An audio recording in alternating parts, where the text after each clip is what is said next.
Forget everything Hollywood showed you about the gold rush. That story about lucky adventurers finding huge nuggets? A lie. Historical records tell a different story. Mass bankruptcy, brutal violence, and a trail of destruction that shaped the American West. Most prospectors died poor. The ones who got rich, they sold shovels and tents. Here are 21 facts the movies will never tell you. Number 1. In January 1848, a carpenter named James Marshall was building a mill for John Sutter in California when he saw something shining in the water. It was gold. Sutter tried to keep it secret, but within a few weeks, the news leaked. What came next changed America forever. Around 300,000 people dropped everything and rushed to California. Farmers, lawyers, immigrants from China and Europe. Everyone wanted to get rich. But here's the part nobody talks about. John Sutter, the landowner where it all started, lost absolutely everything. Squatters took over his property, stole his cattle, and destroyed his crops. He died poor, trying until the end to get the government to compensate him. The man sitting on top of the biggest gold discovery in American history didn't see a dime of it. Number 2. In 1849, prospectors spent up to 12 hours a day with their legs in rivers that barely hit 10 degrees Celsius. The method was simple: a sieve, icy water, and a lot of hope. But the human body wasn't made for that. Hypothermia killed more men than fights or disease in that first year of the gold rush. A lot of them didn't even realize the danger. They'd start shaking, get confused. Number 3, in 1852, about 20,000 Chinese people arrived in California chasing the same dream everyone else was chasing: gold. But the game wasn't the same for everyone. Right away, the government created the foreign miners tax, a monthly fee that in practice mostly hit Asians in the wallet.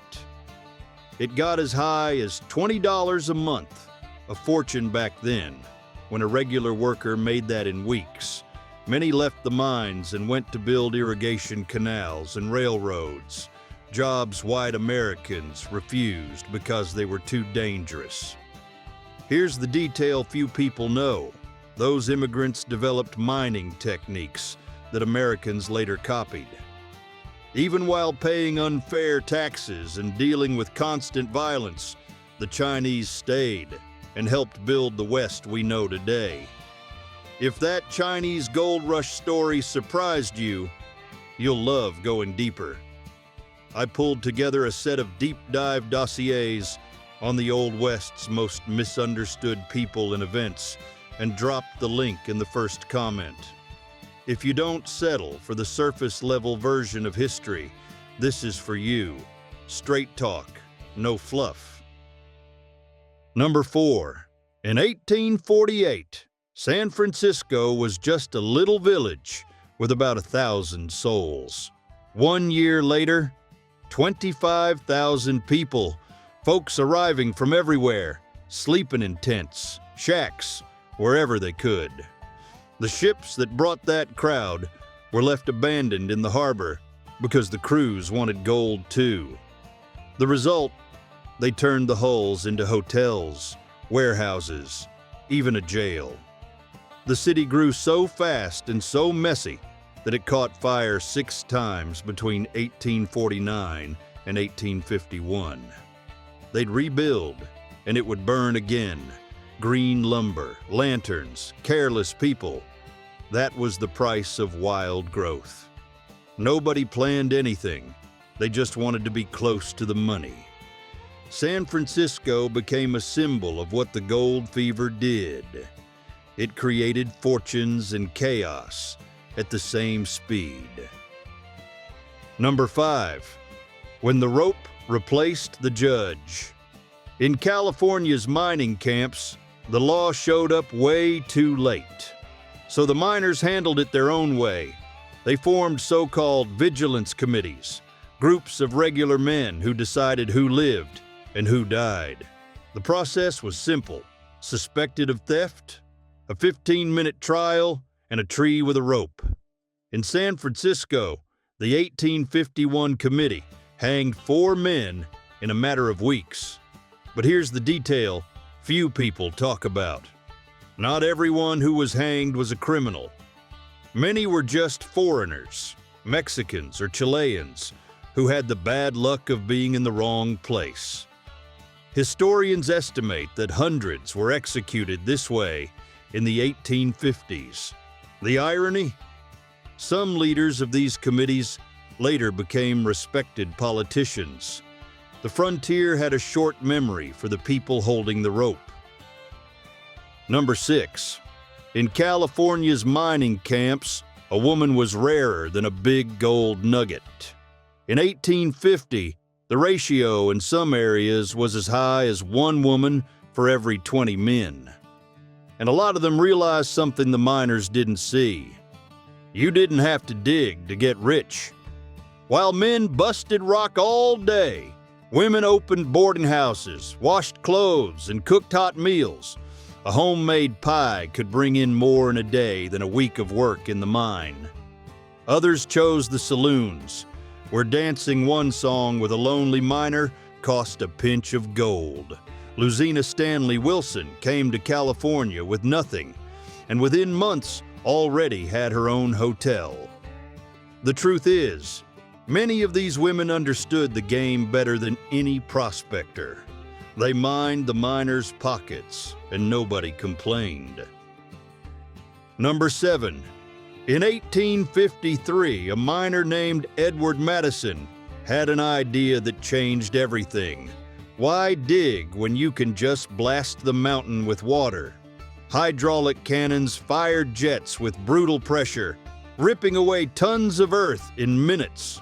What used to take weeks with a pickaxe now took hours. The owners of these operations got rich fast. But there was a serious problem. All that mud and sediment ended up in the rivers. Farmers in the valley watched their land get buried. Floods wiped out whole crops and towns downstream. Sacramento ended up underwater more than once. The fight between miners and farmers made it to the courts. In 1884, a federal judge made a historic decision. He banned hydraulic mining. It was one of the first environmental laws in the United States. Gold brought wealth, but the price was too high. Number 8. Levi Strauss arrived in San Francisco in 1853 selling canvas for tents. But the miners didn't want tents. They wanted pants that could handle heavy work in the mines. Strauss saw the opportunity and started making reinforced pants. The big breakthrough came when a tailor named Jacob Davis had the idea to use copper rivets on the pockets to keep them from ripping. Davis didn't have the money to patent it on his own, so he went to Strauss. In 1873, they filed the patent together, and it changed everything. While most prospectors lost everything chasing gold, Strauss got rich selling to them. Those blue pants you probably have in your closet were born out of the mud of California's mines. A German immigrant who never dug up a single nugget built an empire that still exists today. Number 9. Before the long tom, a prospector would spend the whole day bent over a gold pan, washing dirt one handful at a time. Back-breaking work that didn't pay much. Then this wooden sluice, about 3 to 4 meters long, showed up and changed everything. The idea was simple. Running water did the heavy lifting. The miner dumped dirt and gravel in at one end. The water carried the lighter material away, and the gold, being heavier, got caught on the riffles at the bottom. One man could process in an hour what used to take a whole day. Groups of 3 or 4 workers ran these sluices, and multiplied their earnings. The long tom didn't require any special know-how. Anyone could build one with local wood. This invention turned prospecting from individual luck into an organized operation and paved the way for even bigger methods that came later. Number 10. When the gold ran out, the town died with it. Just like that. During the gold rush, more than 500 towns popped up out of nowhere and turned into ghost towns within a few years. Body, California, reached around 10,000 residents in the 1870s.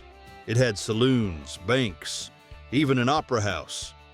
But when the mines dried up, people left so fast they left plates on the table and clothes on the line. By 1880, it was already a ghost town. The craziest part is that nobody talked about these towns. It was like they'd never existed. Collective shame. Families who lost everything would rather forget. Newspapers at the time stopped mentioning those places. Today, Bodie is still there, frozen in time, with doors open and furniture intact. A quiet reminder that the American dream had a bitter side too. Ghost towns like Bodie don't show up in the Hollywood version.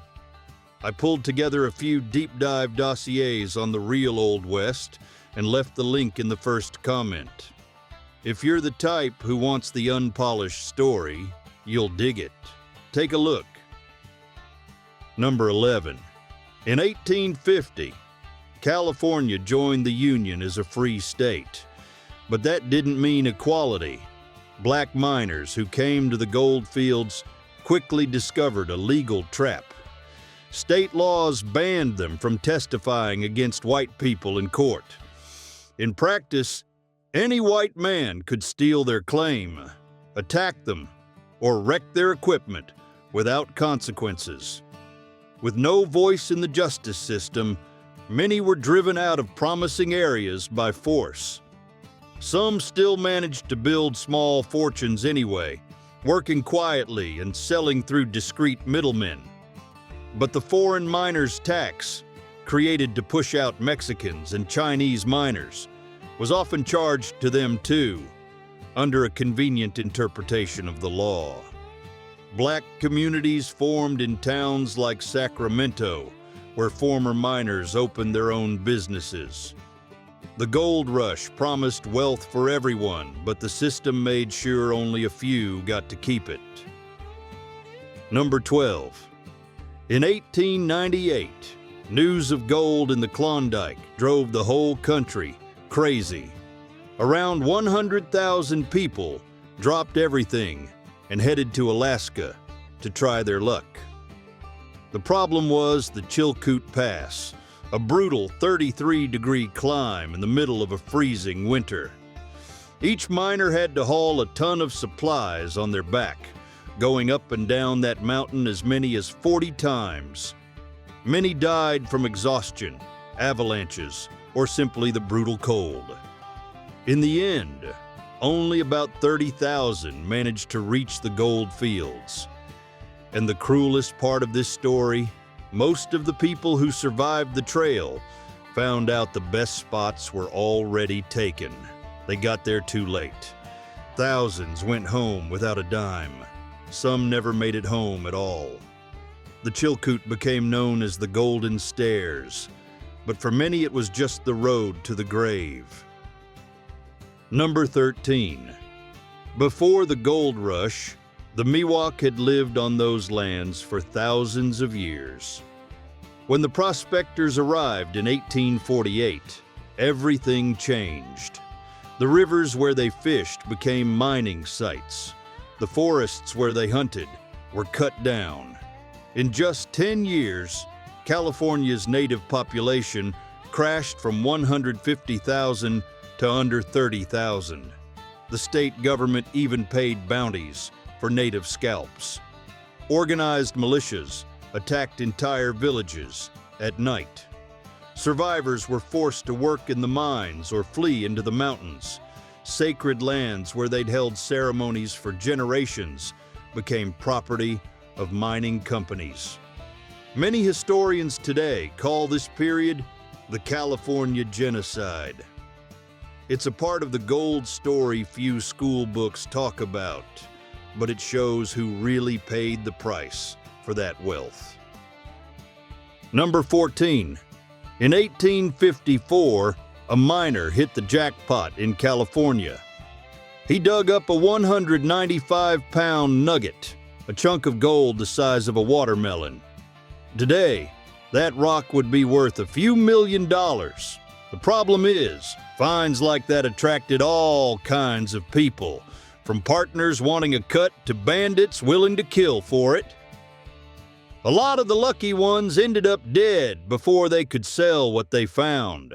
Photos of these giant nuggets were practically erased from history. Mine owners and bankers didn't want workers to know what was really down there. If that information spread, nobody would work for pennies in someone else's mine anymore. Everyone would go digging on their own. It was more convenient to keep people in the dark. Believing big gold was just a legend. Number 15. Saloons were the perfect trap. After weeks of digging in freezing dirt, a miner would walk in to relax and walk out broke. The favorite games were Monte and Faro, where the house always had the edge. Saloon owners got rich without ever touching a pickaxe. A lot of places ran rigged tables and marked cards. Pro dealers came from New Orleans and San Francisco, trained to clean out anyone's pockets. Some miners would find nuggets worth thousands and lose it all before sunrise. Cheap whiskey helped, of course. The more a guy drank, the worse his bets got. Some lost not just their gold, but their gear, their mule, and even their mining claim. Fights over cheating ended in shootouts. Sheriffs rarely stepped in because saloon owners paid them off. It was a system built to move wealth from workers to the vice businessmen. Number 16. Stagecoach robberies during the gold rush. Between 1850 and 1880, Wells Fargo stagecoaches carried fortunes along California's dusty roads. Gold, cash, and valuable documents crossed lawless territory, protected only by a driver and a guard with a shotgun. The outlaws knew it. In 1870 alone, the company recorded more than 300 robberies in a single decade. The method was simple. Masked riders blocked the road on curves or steep climbs where the horses slowed down. The passenger handed everything over or got led. Black Bart became famous for pulling off 28 robberies by himself, always on foot, without firing a single shot. He left poems at the crime scenes. Wells Fargo hired detectives and offered rewards as high as $1,000 per head. Even so, many thieves were never caught. Railroads eventually replaced stagecoaches, but for 3 decades, traveling with gold through the West was betting your own life. Number 17. Claim disputes, duels over free land. Did you know that in 1850s California, more prospectors died fighting over pieces of land than actually mining? It worked like this. You got there first, planted stakes, and the claim was yours. Sounds simple, but it wasn't. There was no official record, no courthouse filing, just your word against the other guys. And when 2 men swore they were first to the same stretch of river, the argument ended in gunfire. The mining camps made their own rules, the so-called miners' codes. Every camp had different rules. What was legal in one place could be a death sentence in another. Makeshift judges settled disputes in minutes, and there was no appeal. If you disagreed, you'd better have armed friends nearby, or get out of town before sundown. Number 18. In 1852, Henry Wells and William Fargo saw an opportunity no one else wanted to touch. California gold needed to reach the east, but the routes ran through outlaw territory. Their solution was simple and bold. Steel safes so heavy that not even a whole gang could carry them. Each coach traveled with armed guards and secret routes that changed every week. The business grew so fast that soon they weren't just shipping wealth. They were also holding miners' money for safekeeping. That's how the first banks of the Wild West were born. A lot of prospectors trusted Wells Fargo more than they trusted their own camp partners. And there was a reason. Losing a shipment meant instant bankruptcy for the company. That pressure created a security system that became a model for the whole country. The funny thing is, the more robberies happened, the more customers showed up looking for protection. Number 19. Mercury was the gold rush's dirty secret.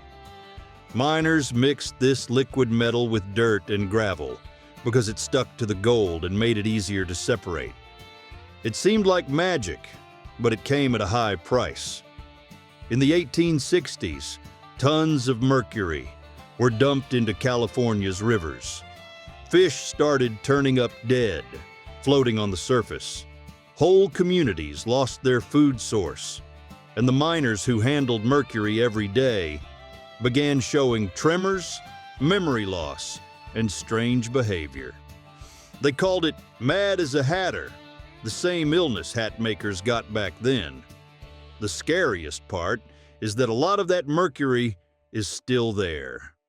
Scientists estimate that more than 7,000 tons remain in the sediments of California's rivers to this day, more than 150 years later. Number 20. They came from Australia, with a past a lot of people would rather forget. The Sydney Ducks, as they were called, arrived in California in the 1850s, chasing gold like everyone else. But there was a catch. A good number of them were ex-convicts who had served time in British penal colonies. In San Francisco, they took over an area that became known as Sydney Town. Their business wasn't mining, it was robbing the people who were. Arson became the group's specialty, and they looted stores and homes during the chaos. Things got so bad that locals formed vigilante committees to take justice into their own hands. Some ducks ended up hanged in public without a formal trial. It was one of the most turbulent times in the city. The Sydney Ducks story is the kind of Old West history most people never hear. I pulled together deeper dossiers like this on key figures and groups and left the link in the first comment. If you're not satisfied with the cowboys and heroes version and want the raw side of the frontier, it's for you. Number 21. In 1860, the Golden Dream started turning into a nightmare. The rich veins dried up, and thousands of prospectors were left with nothing but the clothes on their backs. A lot of them had left everything behind back east to try their luck. Now they looked at the torn-up land and wondered what to do with their lives. The answer came from the very soil they'd wrecked. Smart farmers realized that churned-up ground, with water diverted from the rivers, could be used for farming. Ex-miners traded the gold pan for a plow. Towns that sprang up overnight became farming communities, or simply disappeared off the map. The West would never be the same. Mountains were left with huge scars. Rivers changed course. Forests vanished. In less than 15 years, the gold rush turned a wild region into a place marked by human ambition, leaving a legacy we can still see in California's landscapes today.